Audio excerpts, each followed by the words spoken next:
So, welcome to today's video. I've got the question how to decide to make a palette, what colors to put in, and so on. And yeah, I really thought about this a lot, and I looked at all the palettes I've made over the years, and I started out with chaotic palettes like this one. The palette itself is a metal palette from Holbein with 39 wells. That honestly is my favorite palette because you have a lot of colors in a small area.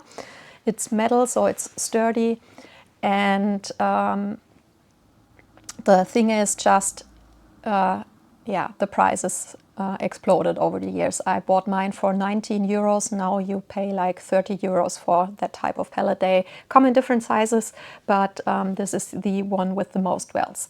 You can, of course, make a palette like this one here, where you have a tube set that you just put in your palette, and I've added some additional colors, or like the mess in the lower one, where I just thought in the past that every tube I own must be somewhere in a palette, and then you get like this total chaos where you just put in colors whenever you get a new one.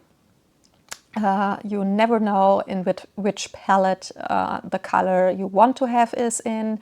It's, yeah, like I said, it's a total mess, and I definitely can't recommend doing something like that.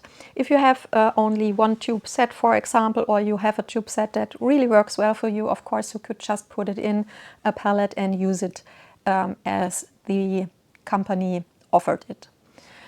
My next step was, okay, I will limit myself to more colors. So I made one palette for the first half of the colors, from yellow to blues, and the rest of the blue to black in the second palette. And of course that was a lot better than the chaos I had previously, but still it is a lot of colors, and I've had additional colors to the 39 colors on top of it, so it is just way too big, and you don't get a good overview. You always have to search where is the color I want. I personally don't recommend palettes like when you like have one, if you are having like 100 colors, just using super small pans and then putting all your colors you have in one palette. It is, you will always have to really look, oh, it is in row 4 and it is the 6th color, so you have to count like 1, 2, 3, 4, 5, 6 to get to the color you want. It is totally unnerving. It costs enormous amounts of time. Totally don't recommend something like that. So the next thing, after many years, I couldn't get, like I said, the metal tins, so I've bought the next best. This is those plastic palettes, and I really love them because they don't have this strong beading effect. I'm not mixing in them, but this is the next best I could get to my metal tins. I made smaller palettes that work on their own, and this one, for example, is the Lightfast palette, where I only choose Lightfast colors. And what I do here is to have a split primary.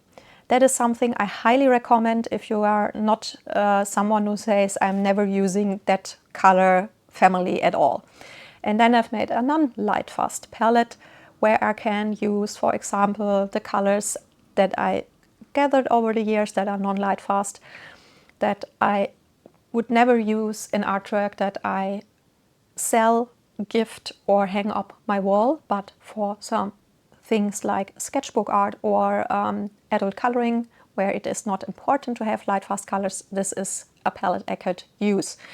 Split primary means having a cool and a yellow from each primary color. That means a cool and a warm yellow, a cool and a warm red, and a cool and a warm blue.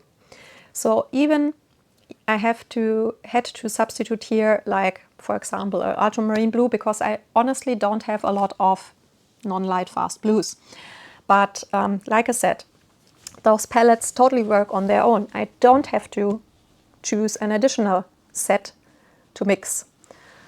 What I did here was making a secondary palette, a palette that you can use additional to your main palette, to either the light fast or the non-light fast one, with colors that I do like, but I just hadn't have the space to put into one of the first, the light or non-light fast palette.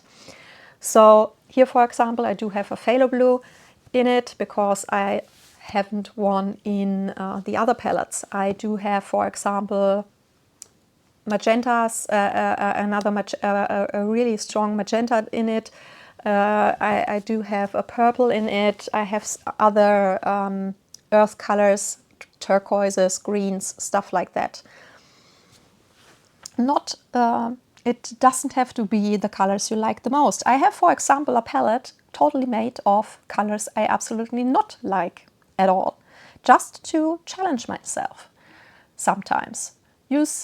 I use that palette so I can get the colors empty, or you should choose, at least in the palette you make maybe a color you don't like as much, but to get the tube empty or to challenge yourself, you can put colors like that, of course, also in a palette. That palette was also made many years ago, and I've put all the super granulating colors in one set so that I don't have to waste space in my limited palettes for colors like that, that I only use every once in a while. From different brands, from Schminke to Van Gogh dusk colors, to the Rockwell colors, to the not so very amazing Supervision colors. The first layered set, I do have a video, I think it was one of the last videos. So yeah, those are also sets you could make. Or like this one here, this is my granulation palette. This is a palette where I only have single pigment granulating pigments in it. Yeah, the cobalt violet from Mgram that run all over the place, and yeah, you can see it here, and that's why it sticks together that much. I have to clean this. Yeah, it's completely empty, and the dots down here are basically the thing that it dropped down. So I can't recommend runny colors like an Mgram colors in palettes like that, for example, because you have, the color in the upper and the lower part of the palette, and if you, like me, have a lot of stuff and every once in a while change the order how they are standing in your drawers, for example, then it is of course problematic if you have runny colors.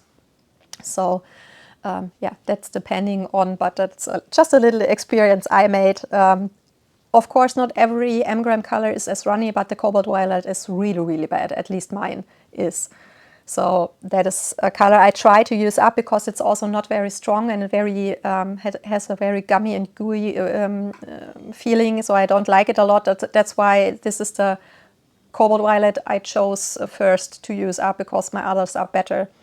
Here I have also a granulation palette, just a smaller one, where it's more limited, but even here I did look that I have a granulating yellow, reds, pinks, purple, so that I have at least one granulating color from each color group, so that you have a little bit of variation. If you're not having that many granulating pigments, that's fine. You can make smaller palettes like that as well. Just look that you have, yeah, here we have the same cobalt problem. As you can see, it run all over the place, out of the well, totally all over the place. But yeah, a granulation palette is an amazing thing that you can use additional to mix your own super granulation mixes. Super, super easily. You have all your granulating pigments together at one place. You don't have to like put 20 different palettes out of your drawer, and just can mix easily.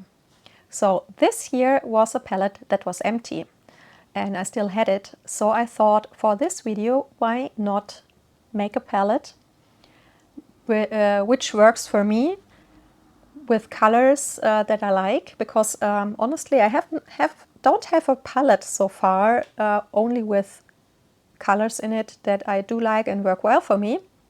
So I thought this would be a good opportunity, and then I can tell you which colors I've chosen, why I've chosen them, and yeah, give you little tips to how you can choose the colors that work best for you for a single palette that works totally on its own, and you don't have to use any additional stuff if you don't want to.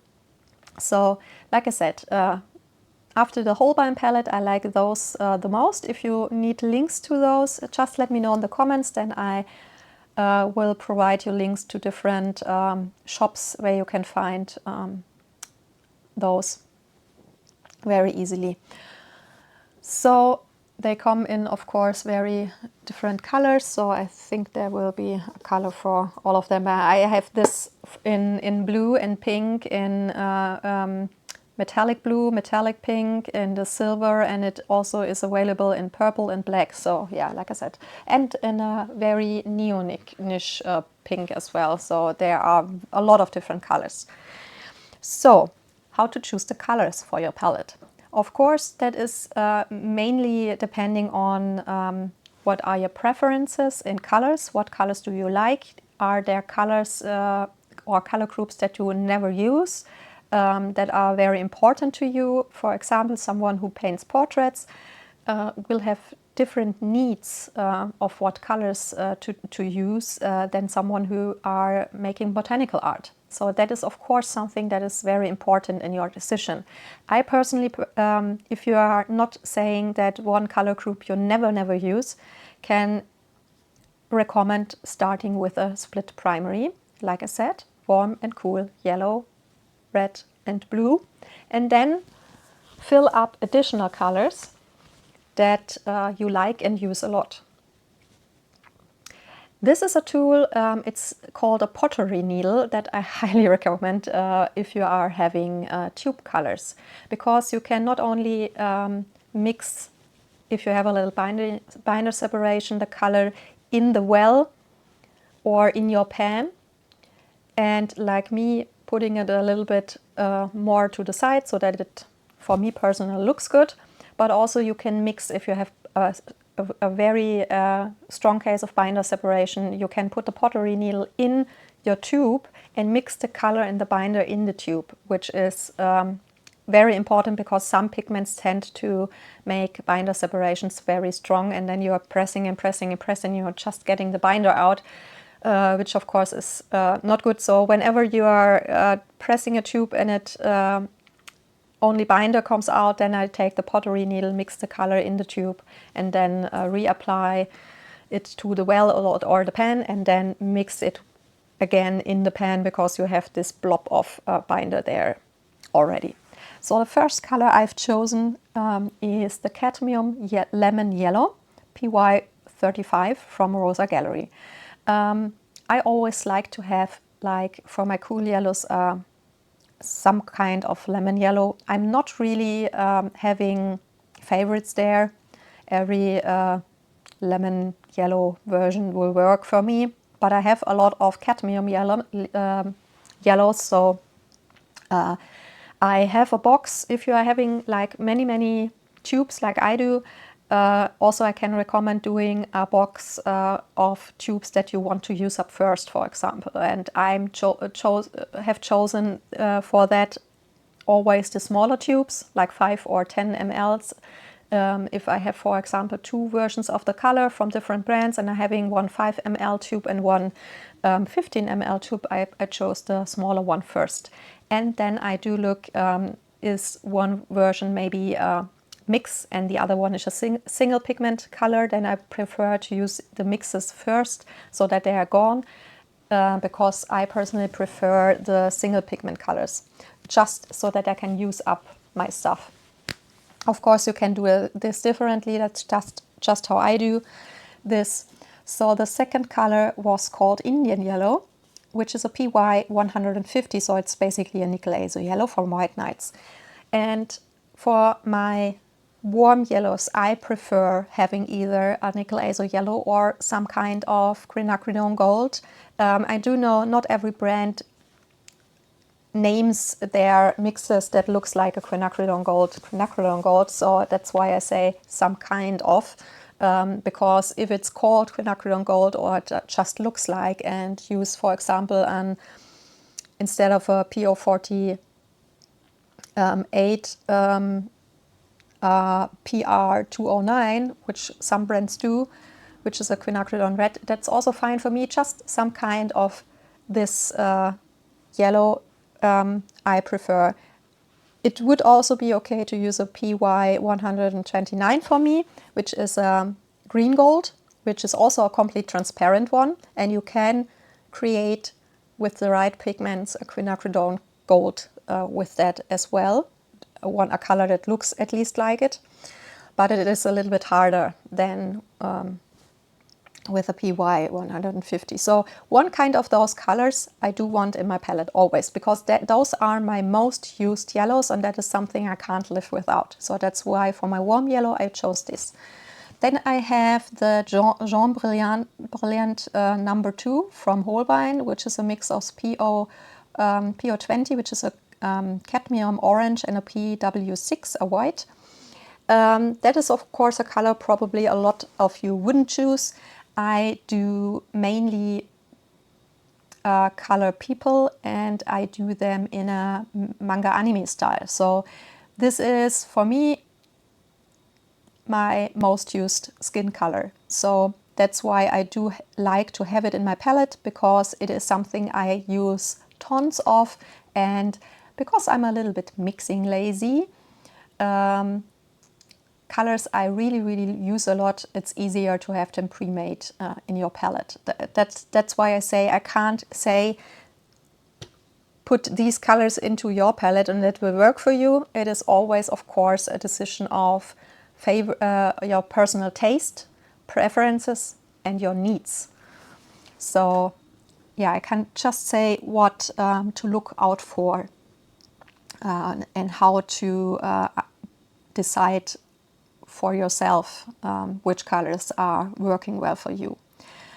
Then the first red I've chosen is the Scarlet Lake, which is a PR 188 from Winsor Newton Professional. This is a very complete transparent red, and I absolutely love quinacridone red, which is also an absolute transparent red, and they both, the PR 188 and the PR 209 or 207, which are both quinacridone reds, they have a very unique shade of red, and I do love to use those, for example, for lips. I also use it for other stuff, but I really love them for a lip color, because I think it gives a very natural looking lip color, and the persons don't look as if they are wearing lipstick. So that's why I absolutely love to have one of those in my palettes, and the Scarlet Lake just have to be the smallest tube I have from all of those. So that's why I want to use it up first, because it's only 5 ml. Then I've chosen Cadmium Red Deep, which is a PR 108 from Shinhan PwC. I always have a Cad Red Light or a Pyrrole Red, which is, I think, Pyrrole Scarlet it is called, from Daniel Smith.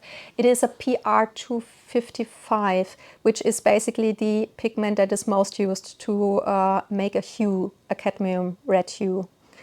And the light Cad Reds, or this Pyrrole pigment, I've used for my first shadow layer of my skin. So that's why I always have one or the other. I know this color literally says Cadmium Red Deep, but I have it swatched and it is more like somewhere in between light and mid-tone cadmium red. So it's more lighter, it's not really that deep. That's why you can see it already in the well that it's very light in color, even if the name says differently. So that's why I've chosen this one. Then the Rose Madder is a PR 176 from Mijello Mission Gold. Also, I do love to have a very dark red in my palette, and this is just the one of the smallest tubes I had, so I have chosen to use this one up first. In many things, I don't have a special pigment or color that I say I need and can't live without. Like I said, I want to have a very dark red, one that I like optically, but I don't have preferences to say it must be this one. So yeah, that's why I say when I made this palette, I basically put all the colors I have in front of me and take a look, and then chose which colors to put in my use up first box, and then the versions I want to put in this palette, for example. And it is, if you have a lot of colors like I do, if you have a use up first box, it's so much easier to decide which colors to put in, because you already have a very limited collection. So after that, of course, I can't live without any kind of primary magenta. I don't have preferences here either. For example, I have chosen a PV 19, so quinacridone rose here, but I also do like PR 122 quinacridone pinks, for example. I don't really mind which one, I just need one of those in my palette. We have the quinacridone permanent rose from Mijello here, but others would also work totally for me. So yeah, that's why I've chosen here. I've looked I've looked here at the pigments to choose. I'm not 100% sure with the PR 176. I will have to look that one up. But all the others are light fast pigment, because if I say I want to have a palette that I only use with colors I like, then I chose the light fast. I already have the non-light fast palette, so I don't need to make a mix. If I only would have one palette to put everything in it, then I would look for a good mix between my light and non-light fast colors, so that I could work with that palette alone completely light fast if needed, but also can use up some of the not so light fast pigments as well. Just if you really say you only want one palette and nothing else, then I recommend using one with enough wells, depending on how many colors you have, to include a good mixture in between light and non-light fast colors. So yeah, with the blues, of course a good cyan is always phthalo blue, so I have chosen here the bright blue, which is a PB 15 column 3, so basically best cyan phthalo, the phthalo blue green shade. This one is from White Nights. Then I have, because I absolutely love cobalt blue, PB 28, sorry, from Rosa Gallery. And the ultramarine blue, because ultramarine is my most used color, the color that always have to be accessible for me. I can't live with a palette that don't include an ultramarine blue. I have chosen here because this is, like I said, a small tube. It was in a set, so I wouldn't have bought it on its own. And it is a mixed ultramarine blue, what I don't like, but of course I want to use the small tube up before I use up my single pigment versions. So I've chosen the ultramarine deep from Mijello Mission Gold, which is basically a mixture of PB29 ultramarine blue and PV15 ultramarine violet. So ultramarine violet, if you haven't looked, I do have, for example, for the cobalts and for the ultramarine family as well, or the manganese family and others, the playlist pigments and color families, which I can recommend if you want to know more about the pigments and their history. And for example, PB15 is just made with a PB29 that is burned longer in the oven. So you have a longer burning time and the blue changes to this violet. And if you are burning it even longer, then it changes to an ultramarine pink. And it all starts, for example, from an ultramarine green, which probably most of us don't even know exists. So yeah, like I said, It's not the worst mixture because it's basically the same pigment, just burnt longer, but of course I would prefer a single pigment version, so that's why I want to use this one up first. Then a very, very dark one as well, Blue Indanthrene PB60 from Rosa Gallery. I absolutely love Indanthrene blue because it's basically probably the most easy to accessible, light fast dark blue, because most other dark blues are not very light fast. Indigo, for example, genuine indigo is not light fast. Prussian blue, for example, is also not light fast. A lot of indigo mixtures you can buy from brands are also not light fast because they are, for example, using synthetic indigo or other pigments that aren't light fast. So yeah, and of course I do love the color, so blue, Indanthrene blue is definitely a very, very good pigment to have in a palette if you like to have a dark blue. For example, I have a black in the palette. I do have a phthalo blue in the palette. So if you're using a phthalo blue and a black, doesn't matter if it's a single pigment black or a mixed black, it easily creates a beautiful indigo hue. So that is not really, for me personally, important to have an indigo here, because that is something I can very easily mix with the colors I do have in the palette. That is also a big criterion to look at if you are having a limited space, which mixtures really are very, very important for you. If you are a person who says, I use indigo in all my paintings and I can't live without it, then of course I would rather put an indigo than an Indanthrene blue, for example, in the palette.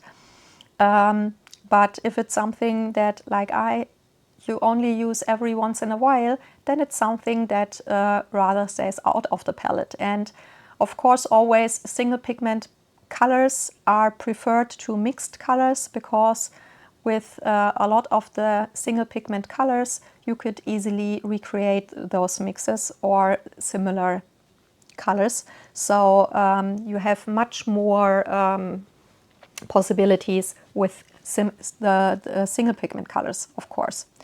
So then, because I absolutely love turquoises, cobalt turquoises are something I love. And in my other light fast palette, I do have the lighter cobalt teal, cobalt turquoise version. So I thought, why not, because this tube is empty, and the darker cobalt version, which are most times made of PB36. Here it is a mixture of PB28 and PB36, and it is a small tube in comparison to the bigger ones I do own with single pigment colors. And it was already nearly empty, and yeah, it was empty after this one, or as empty as it gets without opening the tube, which I do have a video about it, how to open tubes and get every amount of color in it out of it. I do have a video about that as well. So I used here the cobalt turquoise PB28, PB36 from Winsor Newton Professional. Then I normally include a PG7 phthalo green blue shade, because I know most of the people say, oh, it looks so artificial, you can't use it in botanical art, but it is the best green as a starter mixing green. For example, for natural looking olive greenish colors, you can mix it with oranges, with different browns. Like, for example, I love it to mixed with an burnt sienna, or if you want a darker version, with a burnt umber, for example. Makes wonderfully natural looking greens. Or my favorite sap green from Daniel Smith is basically PG7, PY150 and PO48. So I do have all of those in the set, so I can easily remix this if I need the color. So of course, if I would have a bigger, like the Holbein palette, I would probably include the sap green in here. But here the space is very limited, so I did exclude it because I do have all the pigments in the set. I need to recreate it so I can easily mix it if I need it. That is something very important if you have limited space. Which colors are really, really important for you? And if you are not using it constantly, then rather let it stay out of the palette and put pigments in it or colors in it that you are using a lot more than that. So the thing is, I do have a tube of Chromium Oxide Green Brilliant. That is a color from Schmincke, and it is basically a mixture of PG18 Viridian, the genuine Viridian, and PG7.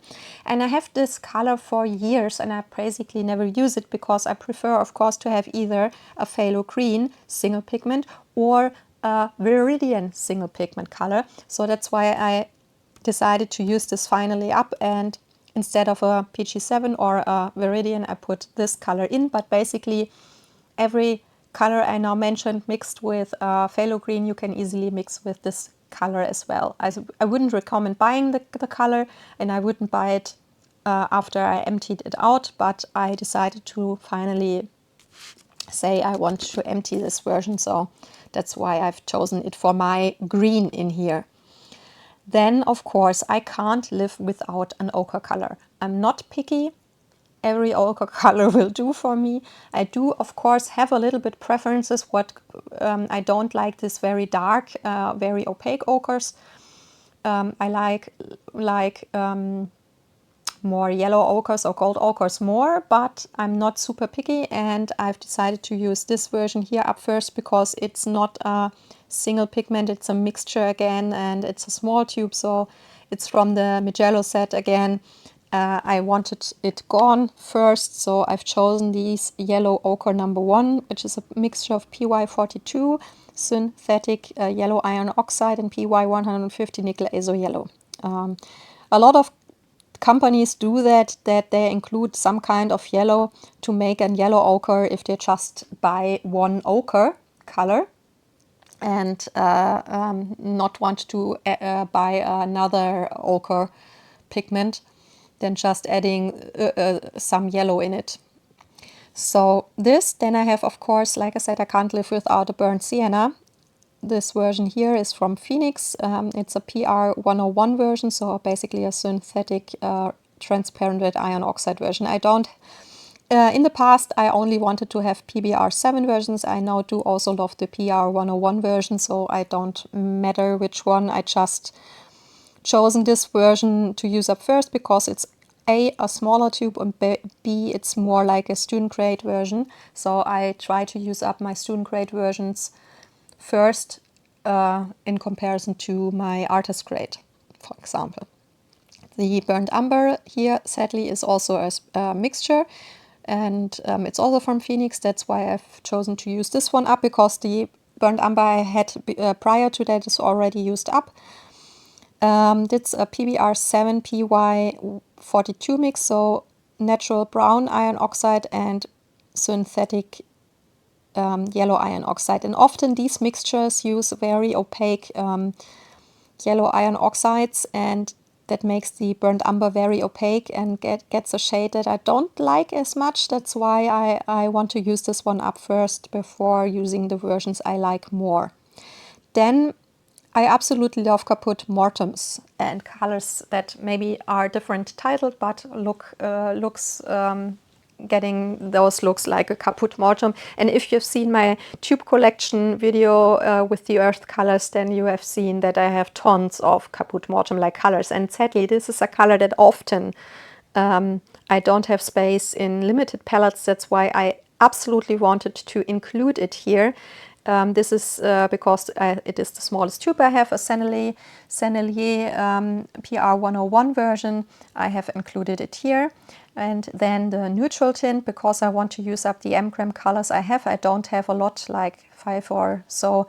And because of this super runny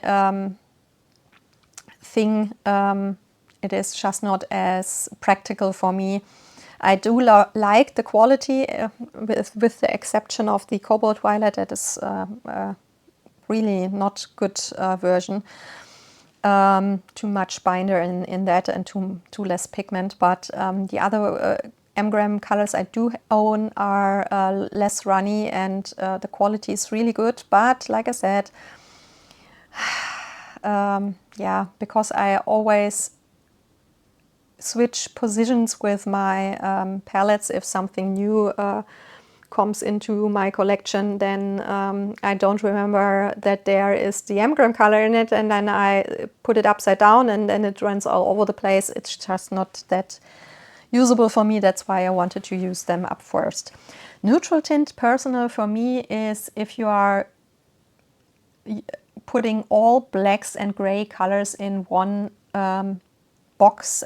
This is my favorite shade of gray, and because I've used in all the other palettes like the Light Fast, the Non-Light Fast and so on, more practical ones I don't like so much, which I want to use up, I thought here I really want to use my favorite shade of gray and black, and that's neutral tint. It's a PV19 PG7 mixture. So, and then I just had to include a few more colors because I just couldn't reduce myself with my favorites to these 18 colors. Of course, I do have a palette like this, which was my very first self-filled palette, where I included in this square-shaped mixing areas like 3 rows, like I don't know, 6, I think it is 9, yeah, 9 colors per square. And then on the upper part I also included many rows with colors, so you could, of course, in a smaller palette like that, put more colors into it if you are using for mixing, for your mixing space, porcelain plate or palette like I do, for example. Then you can put more colors in here. Or I have seen people put in those squares like full pans from brands they absolutely love, but don't offer tubes, for example, Roman Schmal, and just put them in with some sticky tack, these kneadable sticky stuff that you just put something under your pan and press it in to this area. Then you can, I think it is like 9 full pans per square, so you could really do a lot of more colors in there. In the past there was a palette like this where already came with this metal inlay that you find in those metal tins where you can clip in. This was a palette you could buy. I've ordered one, but sadly the problem was the shop. It was the last one I found which offered those, because they gone out of production a few years ago, and I've just got that information that this version is no longer produced. And then I ordered it and I couldn't get it anymore because after a few weeks the seller then cancelled the order and said they don't have any more of those. And it was the last one I found. So maybe you can still get it somewhere. I haven't found anyone here in Germany. Of course, depending on where you live, you could still get your hands on a palette like that, but you don't really need it. That's what I wanted to say. You can easily put your pans in this middle area with sticky tack. So that's very, very easily done. You always can switch positions or switch pans with sticky tack. That's why I always recommend it, because if you are putting like genuine glue on it, then you're stuck with the pans. And if the pan is empty, then you have a hard time to put it off and put a new one on. If you are like, your taste will change over time. Sometimes you are finding new colors or don't like colors anymore. So we want to switch pans that way. You can easily put it off and put another one into the mix. And I have a lot of metal tins where I put, for example, magnetic tape underneath. Over the years I realized the big problem with that is that if you want to include now that pan into a metal tin where you have these metal holders where you click in your pans with these magnetic stripes underneath, the pan is too thick, it won't fit anymore. So you would have to rub off the magnetic band, which you can't use them to another pan because it won't stick anymore. So yeah, I genuinely think that Sticky Tack is the best version because it doesn't matter which surface you're putting it on, it will work on all the palettes, and you always can rearrange it whenever you want. And you can put it in another metal or plastic pan, a palette like that, or you could click it in one with those metal trays, that probably the most used version of a palette where pans are clicked in. You can easily put it in there without any effort and only without having any glue residue on your pan or so. So yeah, I think that's generally the best and easiest way. And the Sticky Tack is much cheaper, and you need a lot less than those magnets or magnetic tapes, for example. Okay, so yeah, you see me swatching the colors from the palette we just filled. The last 4 colors I just couldn't live without was first is white gouache. It's the Zinc White from the Winsor Newton Designer Gouache PW5. I really wanted finally to have a palette where it is already included. I always do have the tube here in the same space where my brushes are, but it always vanished somewhere between the brushes and I have to search it, and I just wanted one palette to have it in there. The big problem here was the binder separation, and the binder separation in a gouache is a little bit harder to mix in the tube than it is with your watercolor, because of course it's more pasty. The consistency is much thicker with the gouache than it is with watercolor, for example. The other color I can't live without was the Quinacridone Orange P048. I've chose the version from Rembrandt. Yeah, really sad day for me when they announced that the pigment is being discontinued. I've gathered a tube from all the brands I could get my hands on so that I have a good stock, and I've decided to use the Rembrandt version first, just because it's a little bit less pigmented than other versions I do have. Then Cerulean Blue is also a color I absolutely love and I wanted to include if possible. PB35 is the version I like more in comparison to a PB36.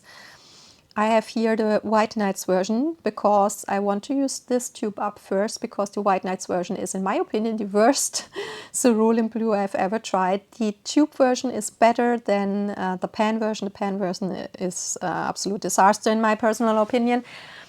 And yeah, that's why I wanted to use this one first in comparison to the versions I like more.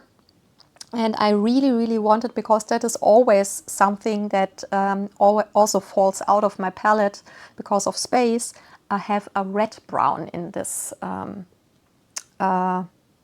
palette.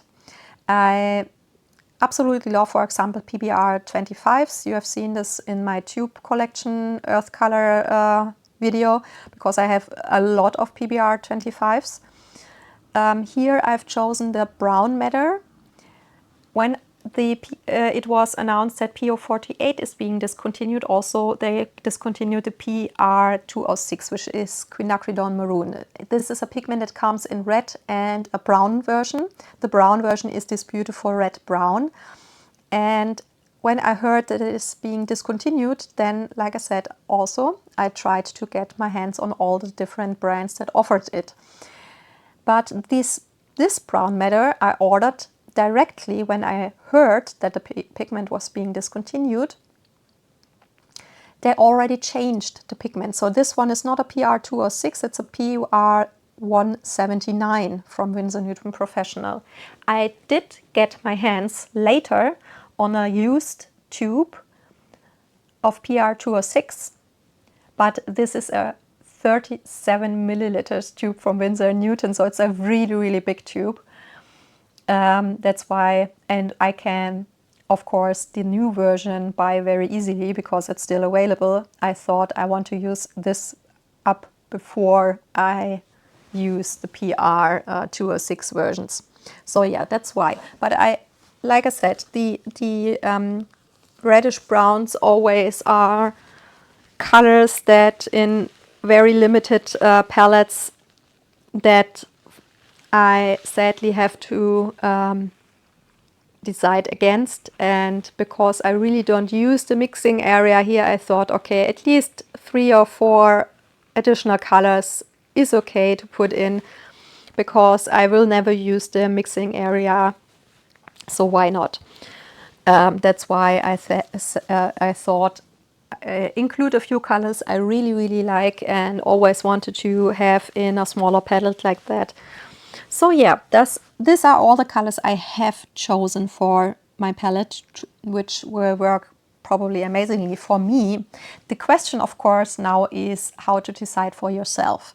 And like I said, the biggest thing you have to think about is what colors do you really like and use a lot, and which of those do you really need? Because of course we always have colors that we absolutely love but barely use, because just the things we draw and color, maybe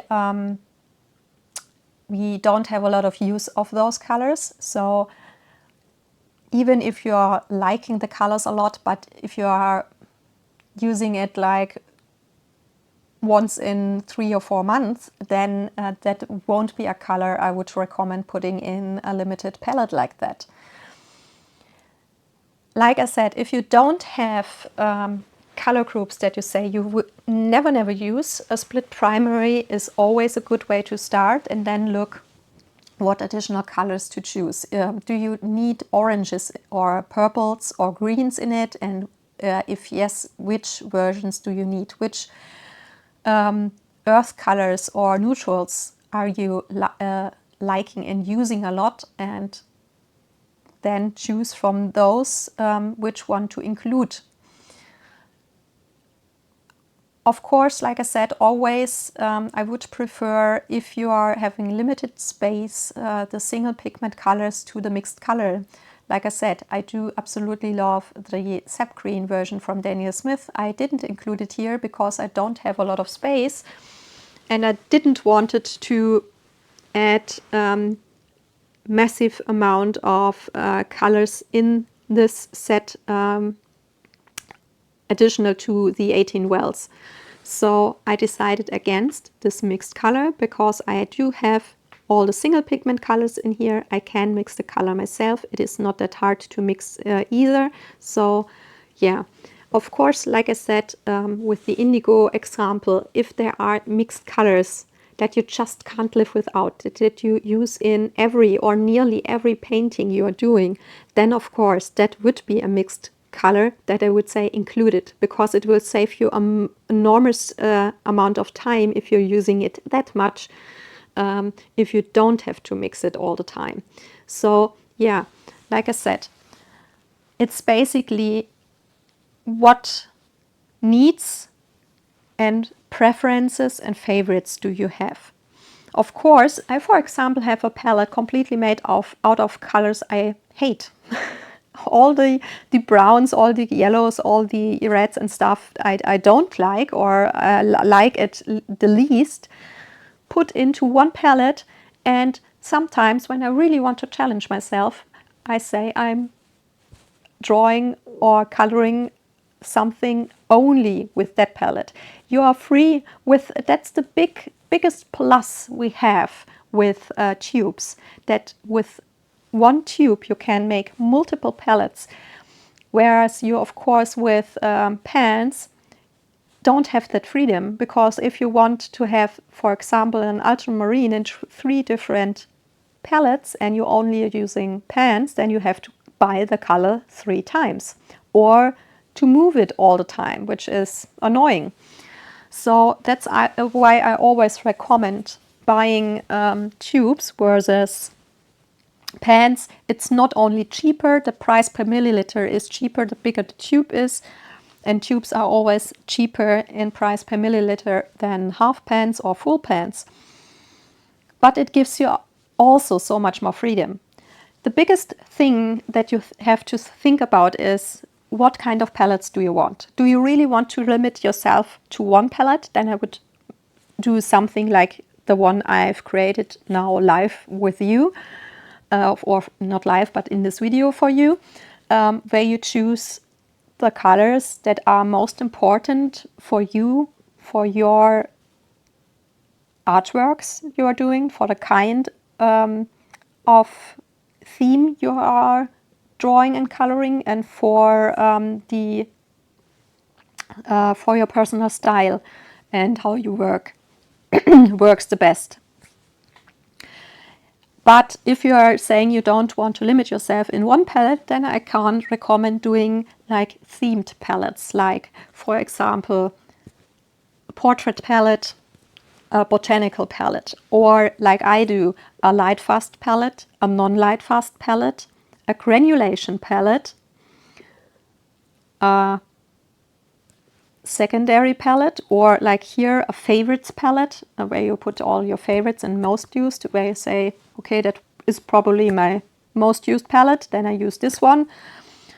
Something like that can also work. And then you can say, I'm using my light fast palette, but I'm using the secondary palette if needed additional, or the granulation palette if needed additional to it. That depends on if you say you have no problem working with multiple palettes, to have one main palette and just take something like a granulation palette additional to it if needed. Or if you say you only want to have really one palette and not to use anything different additional to it, then I would look that I choose the colors that you're using the most, and that gives you the most possibilities and freedom. Like I said, looking that you have a lot of single pigment colors, that you have, for example, at least 3 primaries in it. That gives you a lot of mixing possibilities, so that you have the most usage out of the colors you're using in it. Of course, you can always use a tube additional to it if you say, oh, now I really need that color and I can't really mix it myself because I can't recreate the granulation for that color or what else. That is always possible. But if you really want to limit yourself, you could do a palette like that and rather do a less amount of color into the palette. Try the palette out if it really works that well for you. And if you're not having super big or completely filled pans, I always say less is more. Not only in how many colors to choose into the palette, but also how big the amount of color is you put inside. Because after a while, you will always find things that don't 100% is the way you want it. Then you are realizing that one color just doesn't work so well for you, or maybe you don't like it that much and rather would change a color. And it is always easier if you're not having completely filled pans or completely filled wells to use up the color and then exchange it for one that is just better suited for your art style. At least if you really want to limit your amount of palettes you're having and not ending with what I did over many years. I must remind that I'm collecting now watercolors for 30 years. So it is not that big collection it didn't grow in 1 or 2 years or in 5. It is really over a very, very long time. So that's why I have so much stuff. But also I started in times where there just wasn't any internet. And I had to learn a lot of those things the hard way and ended up with mountains of palettes, of self-filled palettes that I will have to look how to empty out over the years, because a lot of those just are all the new colors I got filled in, and those are not workable palettes on their own. They just don't function because they sometimes have like 20 blues in it, but no reds and no greens and no earth colors and something like that.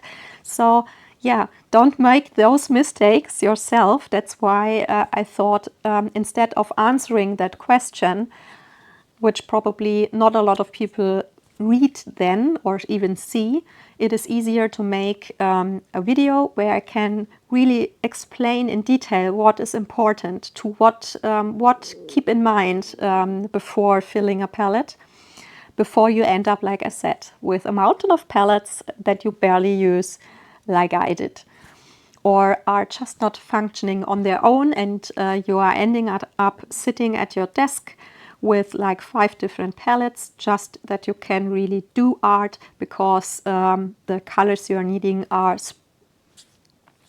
spread over so many palettes.